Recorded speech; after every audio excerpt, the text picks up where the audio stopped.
Hello friends, ഒത്തിരി ഒത്തിരി സ്വപ്നങ്ങൾ സീരിയലിൻ്റെ ലേറ്റസ്റ്റ് എപ്പിസോഡ് റിവ്യൂയിലേക്ക് എല്ലാ കൂട്ടുകാർക്കും അങ്ങനെ രാഹുലിനോട് അഞ്ജു പറയുന്നുണ്ട്, താൻ വിഷമിക്കണ്ട, തനിക്ക് ജോലിയൊന്നുമല്ല എന്നറിഞ്ഞിട്ട് തന്നെയല്ലേ തൻ്റെ കൂടെ ഞാൻ ഇറങ്ങി വന്നത്.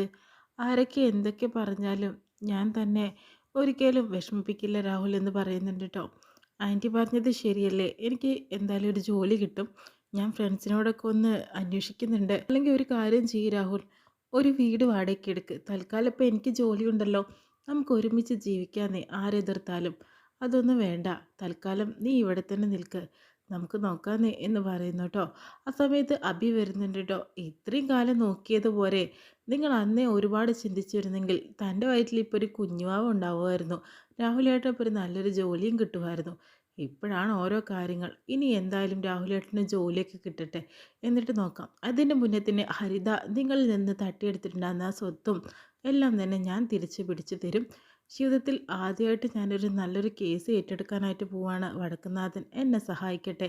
ഈ ഒരു കളിയും തമാശയും ഒക്കെ ഞാൻ മാറ്റി വയ്ക്കാനായിട്ട് പോകുന്നു എന്ന് പറയുന്നുണ്ട്. എന്നിട്ട് കുറച്ച് പേപ്പേഴ്സിലൊക്കെ ഒപ്പിട്ട് വാങ്ങുന്നുണ്ട് കേട്ടോ അഭി. അതിനുശേഷം തന്നെ വർഷയോട് പറയുന്നുണ്ട്, ഇവരുടെ സ്വർഗത്തിലെ കട്ടുറുമ്പ് നമുക്ക് ആവേണ്ട, കുറച്ച് നേരം മാറിക്കൊടുക്കാമെന്ന് പറഞ്ഞ് മാറിപ്പോകുന്നുണ്ട്.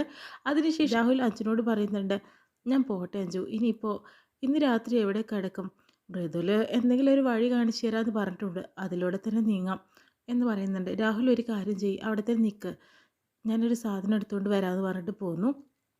അത് മറ്റൊന്നുമല്ല കേട്ടോ, കുറച്ച് പൈസയാണ്. കാരണം രാഹുലിൻ്റെ കയ്യിൽ ഇപ്പോൾ പൈസയൊന്നും ഇല്ല എന്നുള്ളത് അഞ്ജുവിന് അറിയാം. അതിനുശേഷം തന്നെ രാഹുലിന് കൊടുക്കുന്നുണ്ട് കേട്ടോ.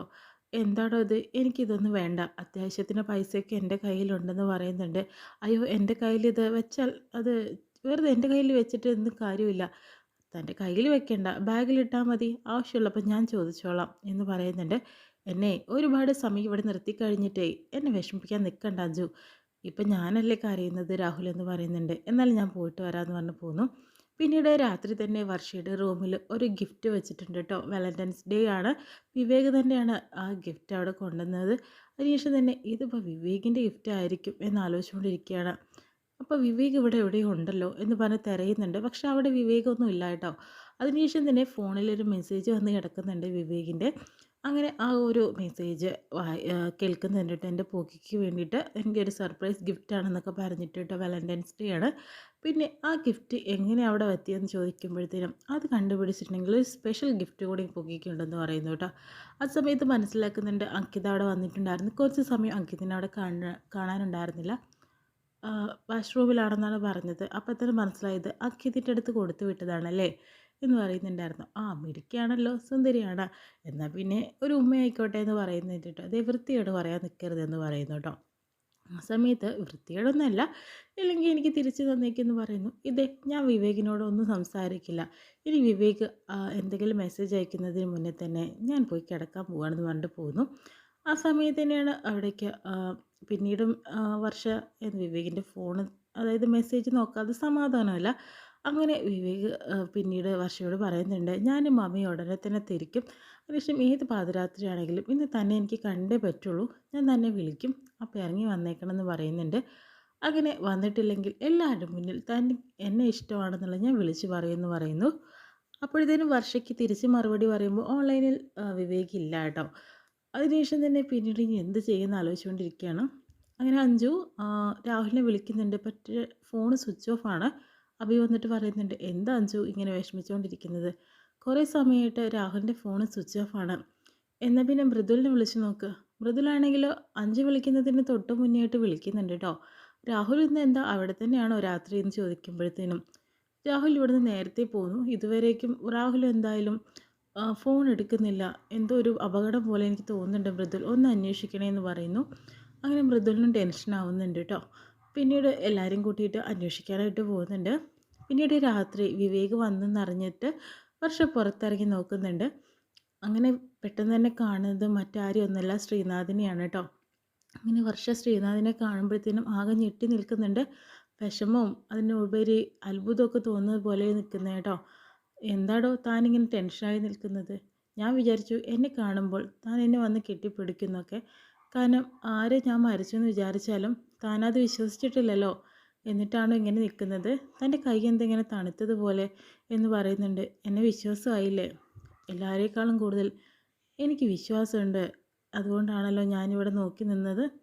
എനിക്കാകെ ടെൻഷൻ ആവുന്നുണ്ട്. ആര് മരിച്ചെന്ന് പറഞ്ഞാലും ഞാൻ ഒരിക്കലും അതൊന്നും വിശ്വസിച്ചിട്ടില്ല എന്നും പറയുന്നുണ്ട് കേട്ടോ. അതിനുശേഷം തന്നെ എന്നാൽ പിന്നെ തനിക്ക് ഞാനൊരു ഗിഫ്റ്റ് കൊടുത്തിട്ടുണ്ട്. നമ്മുടെ ആദ്യത്തെ വാലൻറ്റൈൻസ് ഡേ അല്ലേ, എനിക്കിതാ ഞാനൊരു ഗിഫ്റ്റ് വാങ്ങിക്കണമെന്ന് പറയുന്നു. അത് വിവേക് കൊടുത്ത അതേ ഗിഫ്റ്റ് പോലെ തന്നെയാണ് കേട്ടോ കാർഷിക്ക് തോന്നുന്നത്. അതിനുശേഷം തന്നെ പെട്ടെന്ന് ആ ഗിഫ്റ്റ് കയ്യിൽ വാങ്ങിയിട്ട് നോക്കുന്ന സമയത്ത് അപ്രതീക്ഷിതമായിട്ട് ശ്രീനാഥ് അവിടെ നിന്ന് മാഞ്ഞു പോകുന്നുണ്ട്. അതൊരു സ്വപ്നമായിട്ടാണ് കേട്ടോ വർഷ കാണുന്നത്. പെട്ടെന്ന് വിവേക് തന്ന തൻ്റെ ഗിഫ്റ്റ് താഴെ വീണ് പൊട്ടുന്നുമുണ്ട്. പെട്ടെന്ന് ആകെ ഞെട്ടിത്തെറിക്കുന്നുണ്ട് കേട്ടോ. ആ ഗിഫ്റ്റ് പൊട്ടിത്തെറിച്ചപ്പോൾ എന്തോ ഒരു പ്രശ്നം ഉണ്ടെന്ന് മനസ്സിലാകുന്നുണ്ട്. അങ്ങനെ അഭി അങ്ങോട്ട് ഓടി വരുന്നുണ്ട്. എന്താടോ പ്രശ്നം? തൻ്റെ സൗണ്ട് കേട്ടപ്പോൾ ഞാനിങ്ങ് ഓടി വന്നതാണ്. എന്തെങ്കിലും പ്രശ്നമുണ്ടോ എന്ന് ചോദിക്കുന്നുണ്ട്. അല്ല, ഞാൻ ശ്രീനാഥിനെ സ്വപ്നത്തിൽ കണ്ടു. എനിക്ക് ആകെ ടെൻഷൻ ആവുന്നുണ്ട്. എനിക്കിതാ ഈ ഗിഫ്റ്റ് ഇതാ തറയിൽ എറിഞ്ഞ് പൊട്ടുകയും ചെയ്തു. കാരണം അതെൻ്റെ കയ്യിൽ നിന്ന് വീണതായിട്ടാണ് ഞാൻ സ്വപ്നത്തിൽ കണ്ടത്. അതുപോലെ ഞാൻ എഴുന്നപ്പോഴും ഇങ്ങനെ കണ്ടു. ഇതൊക്കെ എന്തോ ഒരു ലക്ഷണമല്ലേടോ? ശ്രീനാഥ് ഇപ്പോൾ ജീവിച്ചിരിപ്പുണ്ടോ? എടോ, മരിച്ചു പോയ ആൾക്കാർ എങ്ങനെ തിരിച്ചു വരുന്നത്? താൻ അതും ഉൾക്കൊള്ളണം. ശ്രീനാഥിൻ്റെ അച്ഛനും അമ്മയും വീട്ടുകാരും എല്ലാവരും അത് ഉൾക്കൊണ്ട് കഴിഞ്ഞു. പക്ഷേ താൻ മാത്രം അതിന് ഒരിക്കലും തന്നെ ഉൾക്കൊണ്ടിട്ടില്ല. അതുകൊണ്ടാണ് അതൊക്കെ മായ്ച്ചു കളയും. പാസ്റ്റെല്ലാം മായ്ച്ചു കളയും. തൻ്റെ ഇപ്പോഴത്തെ എന്തായാലും ജീവിതം അത് സന്തോഷമായിട്ട് ജീവിക്കാനായിട്ട് പറ്റും. അങ്ങനത്തിന് ശ്രമിക്കുക. താൻ വിഷമിക്കാതെ. തൻ്റെ വിഷമം കാണുമ്പോൾ എനിക്ക് സങ്കടം വരുന്നുണ്ട്. എല്ലാം പോസിറ്റീവായി ചിന്തിച്ചാൽ ഇനിയൊരു പ്രശ്നം ഉണ്ടാവില്ലടോ എന്ന് പറയുന്നു കേട്ടോ. എന്നാലും തൻ്റെ മനസ്സിൽ ഇപ്പോഴും ശ്രീയാണ്. അതുകൊണ്ടാണ് ഇങ്ങനെയൊക്കെ മായ്ച്ചു കളയാൻ ശ്രമിച്ചേ പറ്റുള്ളൂ. അപ്പോൾ ഈ സ്വപ്നങ്ങളൊന്നും കാണില്ല എന്നും പറയുന്നുണ്ട്. ഞാൻ അഞ്ജുവിനെ കൂട്ടിയിരിക്കുകയായിരുന്നു. അഞ്ജു ഉറങ്ങിയിട്ടുണ്ടായിരുന്നില്ല. അവൾ വിഷമത്തിലിരിക്കുമ്പോൾ അതുകൊണ്ടാണ് ഞാൻ ഈ സൗണ്ട് കേട്ടത്. അല്ലെങ്കിൽ ഞാൻ ഈ സൗണ്ട് കേൾക്കില്ലായിരുന്നു എന്ന് പറയുന്നുണ്ട് കേട്ടോ. അഞ്ജുവിന് എന്ത് പറ്റി? രാഹുലേട്ടൻ ഇത്രയും നേരം വിളിച്ചിട്ട് കിട്ടുന്നില്ല. അവൾ ആകെ ടെൻഷനാണ്. അവൾക്ക് ആകെ പേടിയാവുന്നുണ്ട്. കാരണം ഇത്രയും സമയം എന്തുകൊണ്ട് ഫോൺ എടുക്കാത്ത? ഫോൺ സ്വിച്ച് ഓഫ് ആണ്. മൃദുലിനെ വിളിച്ചപ്പോഴും അവിടെ എത്തിയിട്ടില്ല എന്ന് ആലോചിച്ചിട്ട് അവൾ ആകെ ടെൻഷനായി നടക്കുന്നുണ്ട് എന്ന് പറയുന്നു കേട്ടോ. ഞാനും എന്തൊരു അപകടം മണക്കുന്നുണ്ട് അഭി, മറ്റൊന്നുമല്ല. കാരണം ഞാനും അന്ന് രാഹുലേട്ടൻ ഇവിടെ നിന്ന് ഇറങ്ങിയ സമയത്ത് ഒരു മെസ്സേജ് അയച്ചു. പക്ഷെ ഇതുവരേക്കും ആ രാഹുലേട്ടൻ ആ മെസ്സേജ് തിരിഞ്ഞു നോക്കിയിട്ടില്ല, അതായത് എടുത്തു നോക്കിയിട്ടില്ല. അപ്പോഴത്തേന് മനസ്സിലാക്കാലോ എന്തോ ഒരു പ്രശ്നം അവിടെ നടക്കുന്നുണ്ടെന്നുള്ളത്. ഇനി ആ ഗുണ്ടകൾ ചേർന്നിട്ട് രാഹുലിനെ പിടിച്ചുകൊണ്ട് പോയിട്ടുണ്ടെങ്കിൽ എന്തായിരിക്കും? ഇനിയിപ്പോൾ എന്താ നമ്മൾ ചെയ്യാമെന്ന് ആലോചിച്ചിട്ട് അഭിയും അതുപോലെ തന്നെ അഭിയും അതുപോലെ തന്നെ വർഷയാകെ ഞെട്ടി നിൽക്കുകയെന്ന്. കാരണം ഇനിയിപ്പോൾ എന്താ ചെയ്യുക? രാത്രിയാണ്. തന്നെ സഹായിക്കാൻ ഇനിയിപ്പോൾ ആരാ വരിക?